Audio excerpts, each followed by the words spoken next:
Welcome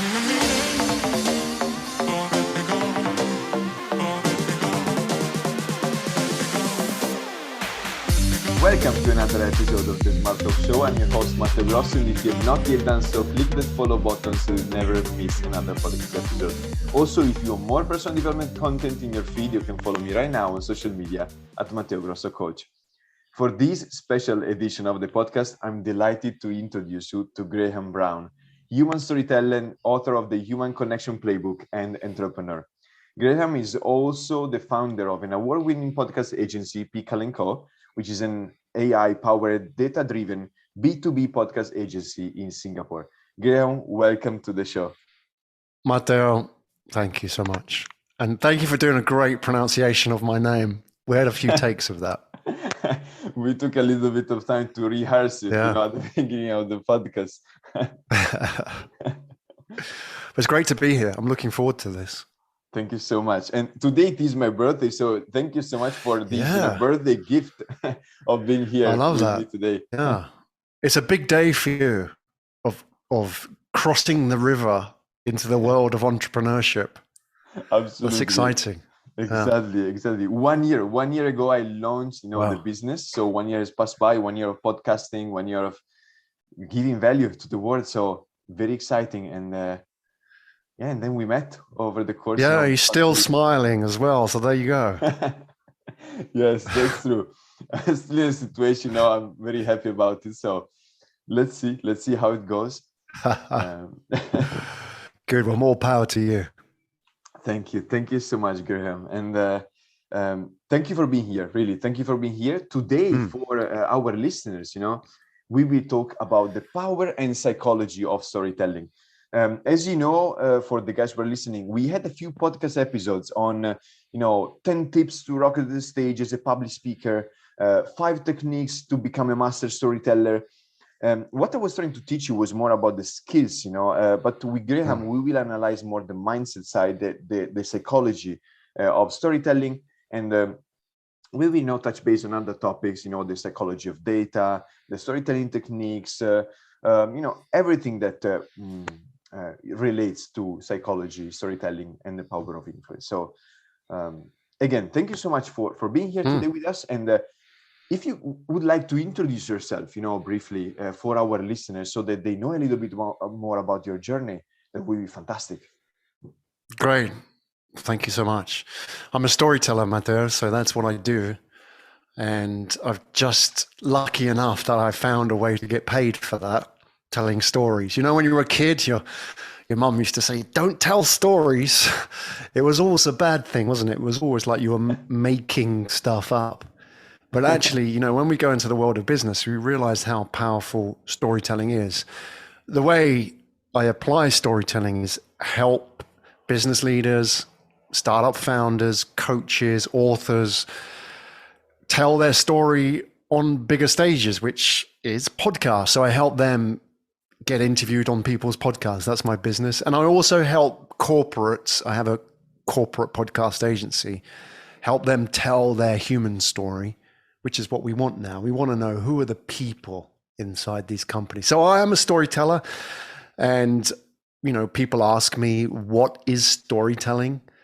And I'm really pleased to be speaking to you, Matteo, because I've got an Italian analogy for you, which is, I believe storytelling is like you can take one brick and you can lay, so you can put down one brick, you can build a wall, or you can build the Sistine Chapel, Michelangelo. Wow. So it's the same brick, it's the same action, but it's a different result. And that is storytelling in a nutshell, that it doesn't mean you're doing more. It doesn't mean you're using more resources, but you're completely changing the outcomes. And when you understand that mindset, you can understand, well, that could influence, for example, your sales message, your pricing strategy, hiring, fundraising as a startup, for example, everything you do in business.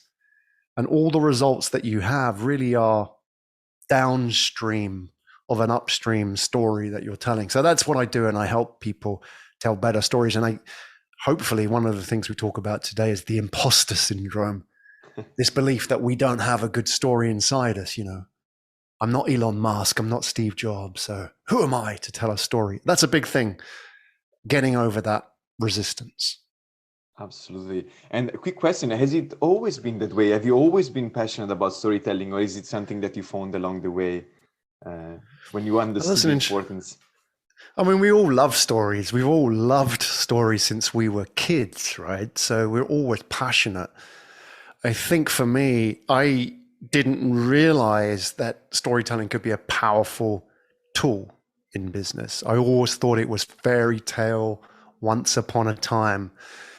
But my background was I graduated with an AI degree in 1995, many, many years ago, Matteo. And when AI wasn't cool. So when I went to the careers library, because universities had careers libraries there, when I went there for advice and I told her I've graduated with AI degree, find me a job, she didn't have anything. She basically just said, like, this is the only job I've got going at the moment, and it's teach English in Japan. So in 1995, I took a plane out to Japan.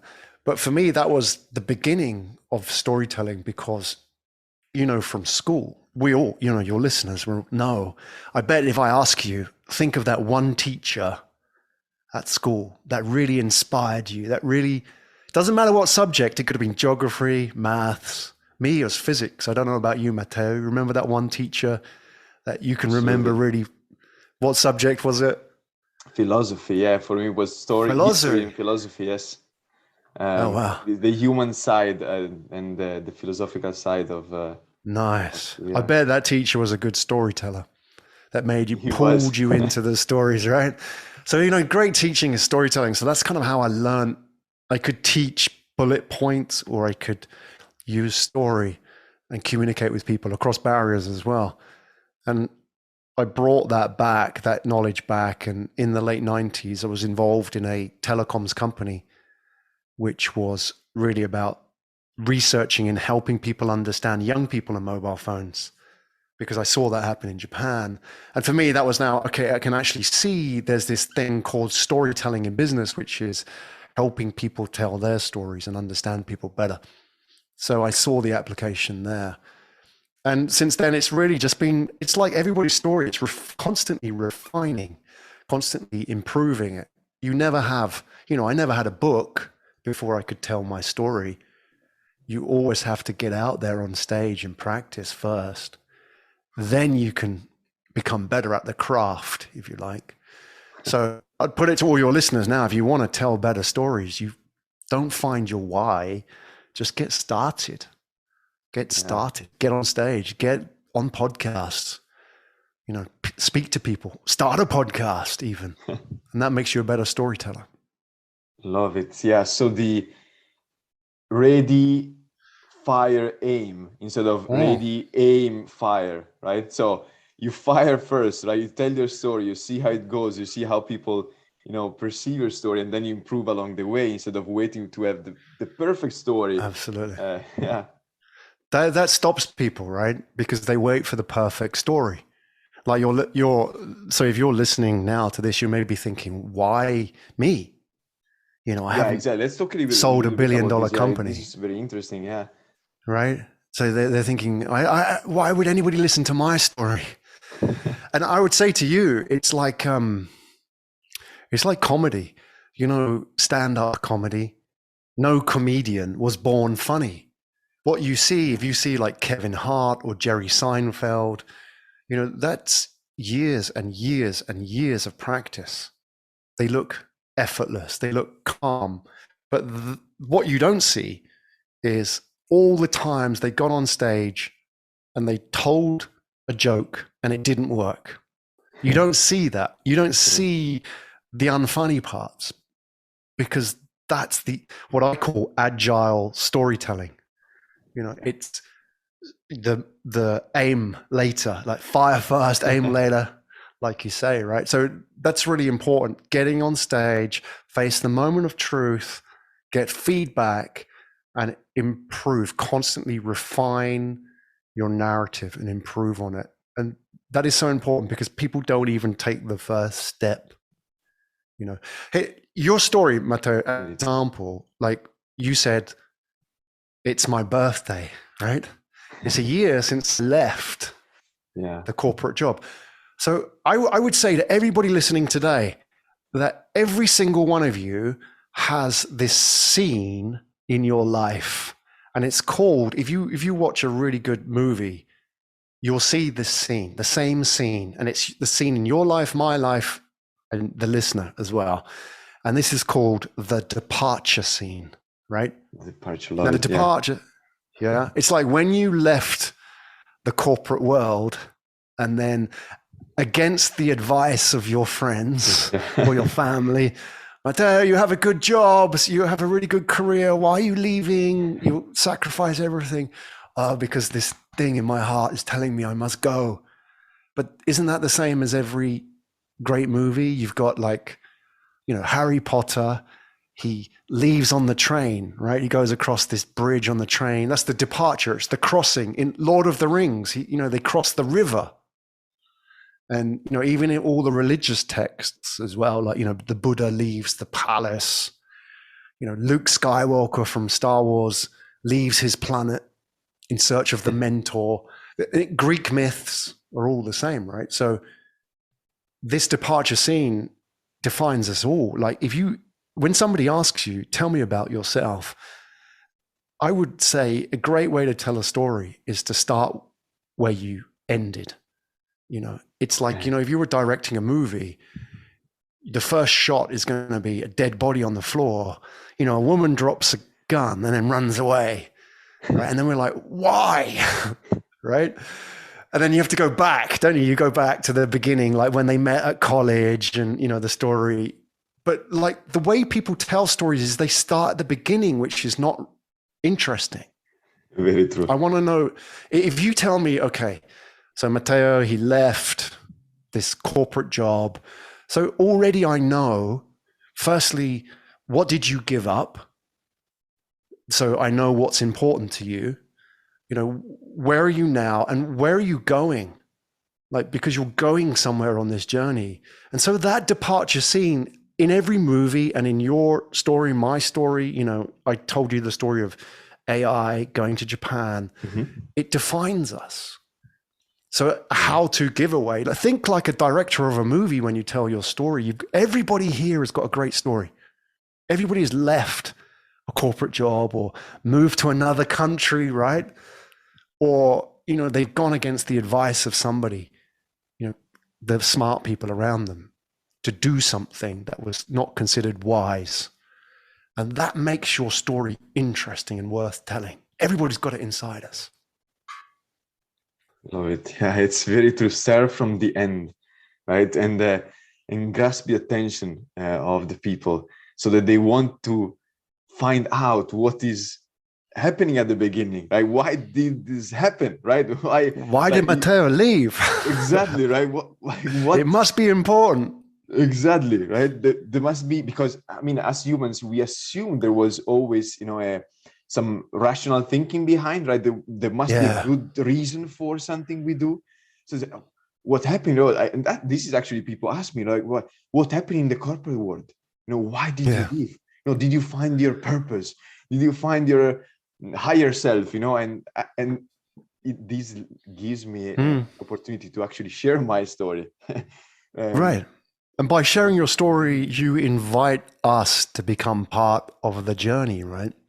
Yeah. And people can see themselves, right? That's the beautiful thing of storytelling. It's like, oh, I've been there too, right? And there is commonalities, like big brands do this, I see myself in the values of the company, in the story of the company, in the journey. And here we go, we're friends.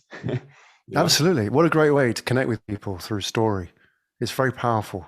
It's almost beyond the world of logic. We connect at an emotional level very much. I was reading, right, that the reason, maybe you know more than this than I am, but the reason why people love stories so much is that our brain are wired for stories because of survival reasons. So our ancestors, they didn't have a pen and paper or a laptop, so they had to share the stories in an interesting way so that they would stay and they would remain in the minds of the people in the tribe, right? So that's probably why storytelling is so powerful, because it stays with people, right? The story or something. Yeah, there's a lot of research done on this, like the evolutionary psychology of storytelling. They call us the storytelling ape.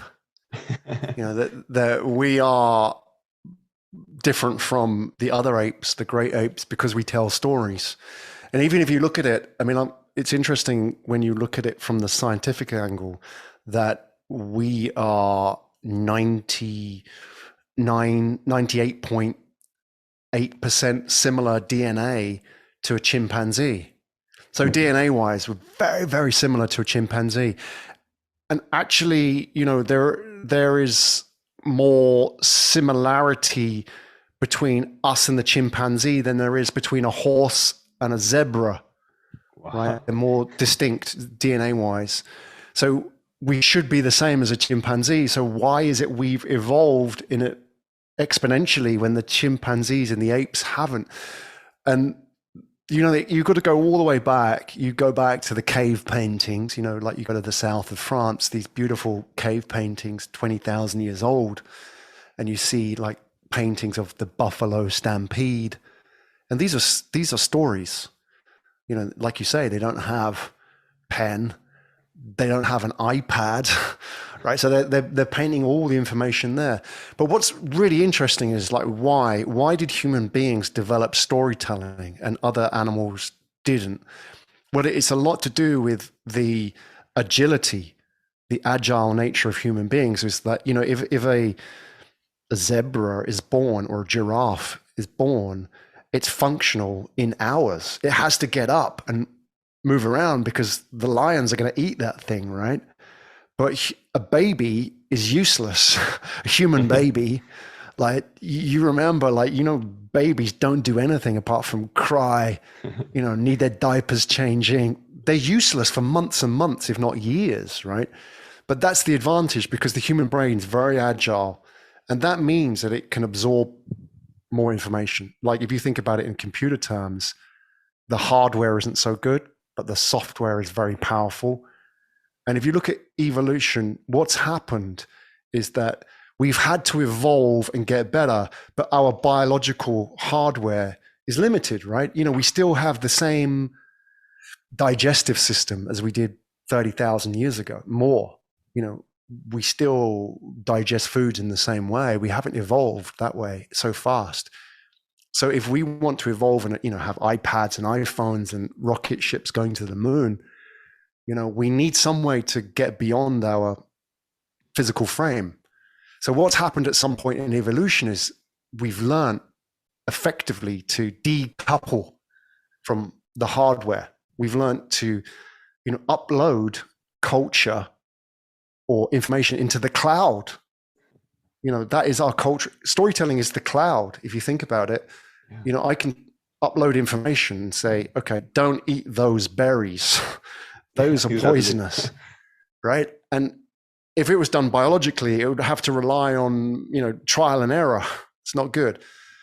But I can pass that information to generation to generation. I can influence people.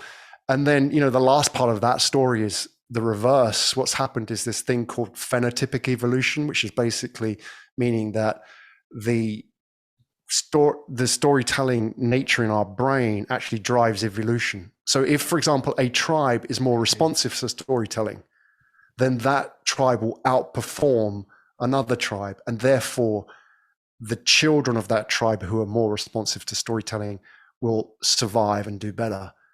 That's where we are 20,000 years later. Today, you and I, we have brains that are very responsive to storytelling because that has helped us grow, survive, thrive, influence people, and lead groups, small tribes, which is where we are today, like in the world of social media and business. This is incredibly interesting. Thank you so much, Graham, for sharing. It makes a lot of sense, does it? It's yeah. And we do it. I was thinking, right, that in the same way an ancestor would tell a story about someone who died because of eating some berries, we tend to tell the same stories nowadays when we want to, let's say, prepare someone for a potential danger. So we might say, you know, I've heard, you know, that Jonathan went in this neighborhood and he was robbed, you know, and it stays in our brains, right? We remember it. And when we are in the neighborhood, we're like, oh my God, you know, this is so scary. But because our brain is so wired for survival that we are very sensitive to stories, right? Which makes storytelling, like in a good way for people and brands, etc., so powerful, because it stays with people instead of just forgetting about, you know. So for instance, if I say I create, you know, a laptop you can use to type, that's something you might forget. But if I say I use a machine that inspires you and there is a beautiful story around it, you know, it's simple, it's you can bring it with you, and I bring you on a journey, right? And you think about yourself traveling, etc. Then you're like, oh, I actually remember that there was this thing, you know, that makes me feel something. Well, great pitch men, great business leaders, marketers know that they use that, and they tell the stories in those ways. Steve Jobs is a good example. When he sold the iPod, you know, when he stood up in front of people and said, you know, launched the iPod, not the iPhone yet, he stood up. He didn't say this is the world's best MP3 player, which was like, you know, your keyboard, you can type, right? Features. He stood up and said, this is a tool for the heart. That was it. So, you know, I'd put it to the listeners as well. Storytelling can be one sentence. It can be a word. It doesn't have to be 3 books, you know, like a trilogy. It can be a word, a sentence. It can be a chart. It's a story as well. And so Steve Jobs was a great example. What he effectively did is, like you're saying, Matteo, is that he managed to get to our conscious level, a subconscious level of understanding. And what storytelling does and why it's powerful, and especially in business, is that when I hear about your product, when I hear about you or your service, I'm scared. I'm scared that you're going to make me look stupid. It's going to lose my money. I might get fired if I make this decision. All those, it's fear. We're fearful. We're wired for fear. That's why we're around still today. We're scared of things. So, but what storytelling does, because our brain cannot distinguish between past and present and future. It doesn't know. The brain just experiences. So if you remember a bad thought, it's like you're having it now, right? It's like you're experiencing now. So what a storyteller like Steve Jobs could do is he could take an unknown future, this product, right, this idea, and connect it to a known past, a known experience, like the heart, music, love, relationships, you know, our song, all that stuff. And so that's what really good storytellers can do. They're just connecting the unknown with the known. That's as simple as that. So what Steve Jobs used here was a storytelling technique called, what I call, the short form story. You know, a story is just a very, very simple analogy. You know, it's used in all kinds of religious texts, right? Connecting something with something else and helping. It's the X of Y. You know, you're the Uber of whatever, or the Airbnb of whatever. That's a short form story. So it helps people understand where you fit in the world and connects it very quickly. And that's what you see. You see really good startup founders pitch. They'll use this technique, maybe unconsciously picking it up from people like Steve Jobs, but it's very, very powerful. Beautiful. Yeah. Incredibly interesting. Thank you so much. And I was wondering, right, as you were talking, right? So there is no doubt that storytelling is powerful, is effective, right? And I wanted to ask you, right, why do you think so many of us are afraid to tell a story, right? Why do we suffer from because at the let's say, conscious level, at the rational level, we know storytelling is powerful. And for instance, I published the podcast on the skills, right? How to implement storytelling. But this doesn't mean that people will actually implement it, because there is something that prevents them from actually use it, actually storytell, right?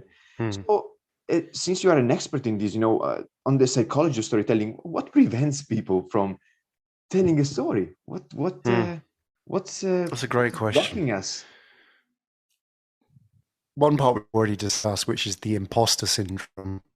I don't have a story worth telling.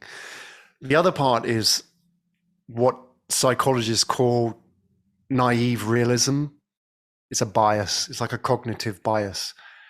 And so, one of the things I do is help startup founders tell stories. And I was working with a group of startup founders, and after the session, one of these startup founders came to me and said, I don't want to tell a story. I want to tell the truth.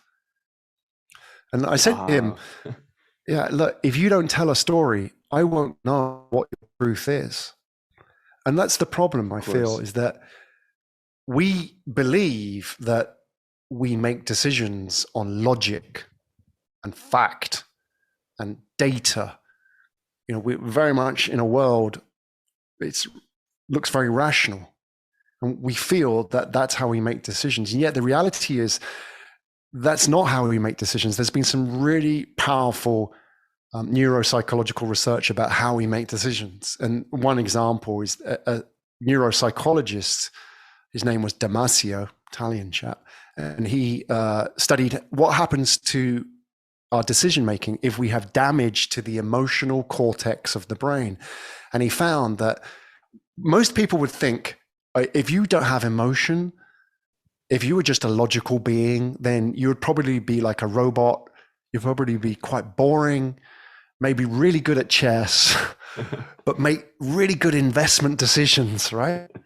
That's what we think. That's the bias we have. That's the world. But the reality is that he studied people who had damage, who didn't have any real functioning emotions. And one patient he recalls in his work, he said, really intelligent guy, but he couldn't make very, very basic decisions about day-to-day life. He couldn't choose tea or coffee. He couldn't choose, how do I go home? Do I get the bus after this session or do I go by train? And he couldn't decide what to buy his wife for her birthday. And the reality is that we make so many of our decisions based in emotion. And to answer your point, why are we scared of telling stories? Because we're scared of going there. We're scared of opening up. We're scared of, being vulnerable. We're scared of, I screwed up, or I don't know, or maybe I didn't get it right. And scared of saying, I'm scared, right? That's the reality. If you're a leader, you have to say, I don't know, and I'm scared, and I don't know what the future is going to look like. And therefore, we tend to kind of resort to we edit our world down. If somebody asks you to tell your story, I love the fact that you left the corporate world and you started a business, and it's not always going to be perfect, right? But that's the fascinating part of the story. But to tell that story, you have to open up. You have to be vulnerable. You're opening yourself to criticism. And that, if you do that, then people love it. You're not perfect. You're like me. You're a human. You bleed red blood, right? You're scared. You have fears. But that makes it more interesting. You think about it, every single hero movie, Superman or whoever, right? They always have a weakness, right? You think about even in the Greek myths. It's true, yeah. Achilles, main difference right? between heroes and gods. Right? We're not gods, Right. we're heroes. Because The heroes heroes, have they're a mortal. weakness. And that is a very small thing, but it's a big thing, right? And that makes us, we identify not with the gods, but with the heroes. Because they have that weakness. Maybe they have some vulnerability, or otherwise they become plastic. We can't connect with them. And so that's the challenge. I mean, it's a long answer to your question, but I think it's fear. We're scared of opening up and being vulnerable. But those who dare to be vulnerable, really, I think the modern media landscape is very beneficial for them. That's leadership, being vulnerable. Connecting with people at an emotional level. This is very interesting. We also see this in behavioral science, right? And but this is one thing which is common to every personality style, the willingness to connect at an emotional level, which is very peculiar because some personality styles are totally radically different, right? There is the person who wants to work more independently, work more in a group, more data-driven, more empathic.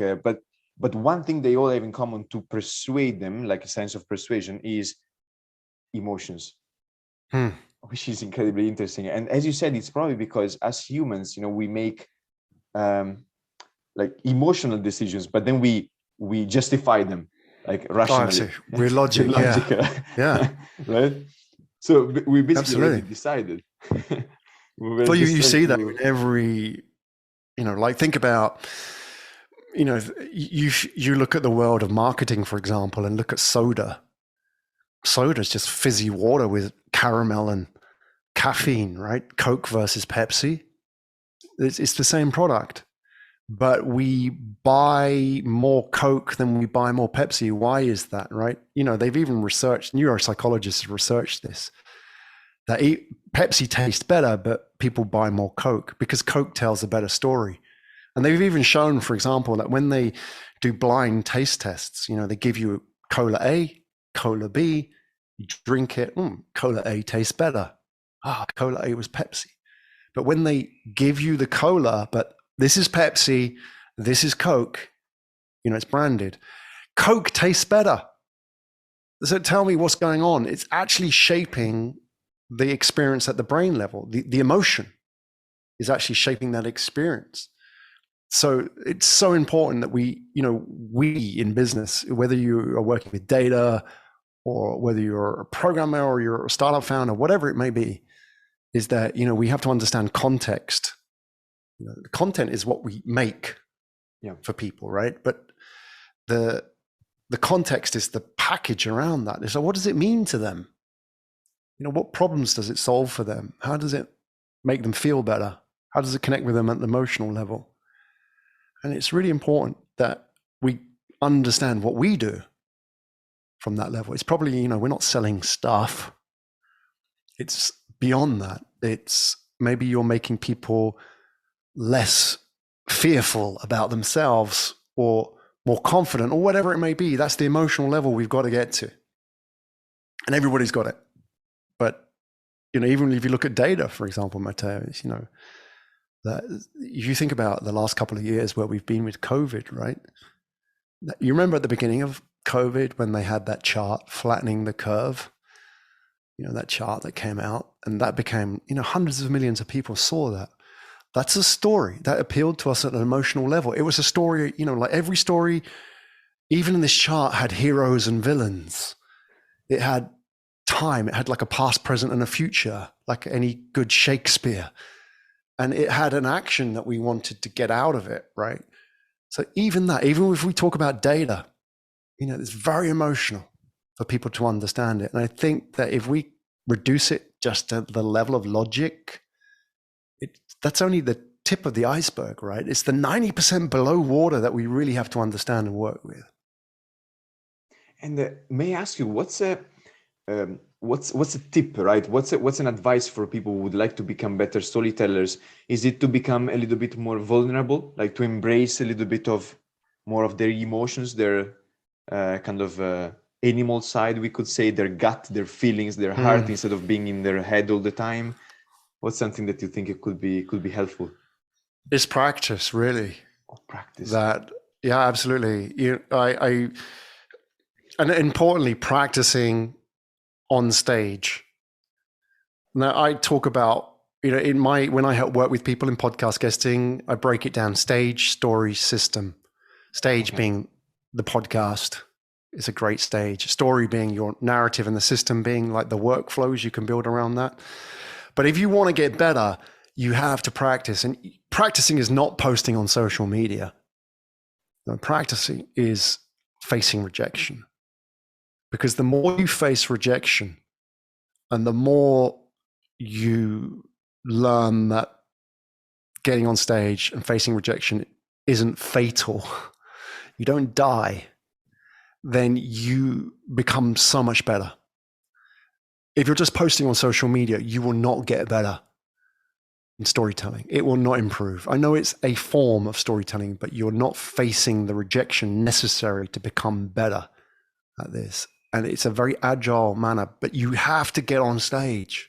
You have to do it. You have to face the moment of truth to improve. And every time you do it, this is what happens. This is the beauty of practice, is you join the dots. And if you are an entrepreneur, the biggest problem you're going to have, Matteo, and the biggest problem that I have, we all have, is that our life doesn't sometimes make sense. Like, you did this and then you did that and then you moved here and then you did that. And it's like you've got lots and lots of scenes in your life. It's not like I was 5 years old and I had a vision from God about what I was going to do for the rest of my life. It wasn't that easy. It was very, very messy. You know, this line went around and back and up and down for many, many years. And that's probably 99% of people's lives. And it's very hard to look at that and say, wow, where's my story in this? But I tell you this, is that when you get on stage, like you talk to Matteo and you jam ideas, you get feedback, and inside your brain, all these connections are happening, right? And then you come away and then things start to make sense. Things start to come together and you join the dots. So, you know, I graduated with an AI degree. What the hell has that got to do with storytelling? Well, after lots and lots of practice, I found the answer. You know, I found that actually AI and storytelling are two sides of the same human experience. Right? The more we move into the world of AI, the more people demand human stories, right? That connect us. That's why we're here doing this podcast, right? But that's taken time. And I put it, you know, I know you asked for a quick tip. It's a long tip. I love it. Yeah, keep going. But the point really is get on stage, practice, refine, get feedback on your, think of it as like a stand-up comic, right? Go out there, practice new material, doesn't work, change it. Oh, how did they react to that? Oh, they really liked that. Refine it, build up small sketches of every part of your life as a small sketch. So there's this sketch when you left the corporate world, right? Refine that, practice it. That's a sketch, right? A small vignette of your life, and treat these like little tiny bricks. You're building this wall of this story, and then you can kind of put all of these together. And that's how you get a comprehensive narrative that flows. It takes a lot of practice, but a lot of bravery getting out there and, you know, putting yourself out there, vulnerable. Vulnerability, yeah. And connecting the dots, looking backward. That's a very important tip, right? We can never know what we are going to do next, but we know, we can understand why we did what we did do, and that makes a lot of sense. You just Nobody knows. Yeah. Like to find your why. Yeah. It's like most people find their why afterwards, right? Yeah, exactly. Wow. Okay. And one question connected to storytelling. Let's ask a final question. All right. Because we talk a lot about leadership in this podcast, and a very important leadership quality is the ability to influence people. And you were letting me know before we, at the beginning of the podcast, right, before we started, that the psychology of influence in storytelling has a lot to do with influencing people. Could you let us know a little bit more about this? In the context of leadership? Absolutely. Yes. Yeah. Communication. Oh yeah. Like leadership and storytelling are intertwined. You can't be a good leader if you can't tell stories. without a doubt. All good leaders tell stories. I mean, take your pick, whoever. There doesn't have to be political leaders, but business leaders. I mean, we mentioned Steve Jobs as an example. What a great storyteller he was. When he launched the iPhone, not the iPod this time, he used, there is a storytelling structure called The Hero's Journey by Joseph Campbell, which I recommend listeners to check out, which really is that sort of heroic monomyth that, it's the Lord of the Rings, Harry Potter type thing. But you'll see some familiarities and structures in that Steve Jobs used unconsciously. Great directors use it. But in the context of leaders, I mean, think about, for example, this is the mind-blowing aspect of how powerful storytelling is. You got to go back to before your time and my time, Matteo. Like, go back to the 60s, right?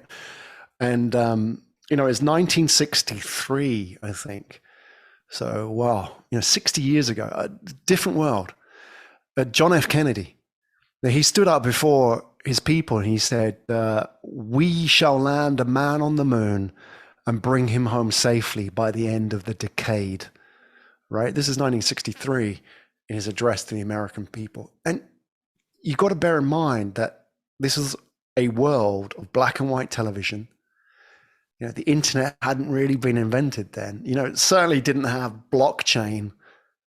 Very, very different world. And like the iPhone in your pocket has 200,000 times more computational power in that iPhone than in the whole mainframe of the NASA computer for the Apollo 11 program, right? The Apollo 11 program computer had 4 megabytes. 4. Not 4 gigabytes, 4 megabytes, right? And you see these pictures of there's a great photograph of some of the coders standing next to these stacks and stacks of printouts, this paper, millions and millions of lines of code they've written, handwritten. And with all of that, they got mankind to the moon and back. It's just phenomenal achievement. And that is the power of story. That, when people say, oh, we need more technology, we need more resources, they're saying we don't need better data. We just need better stories.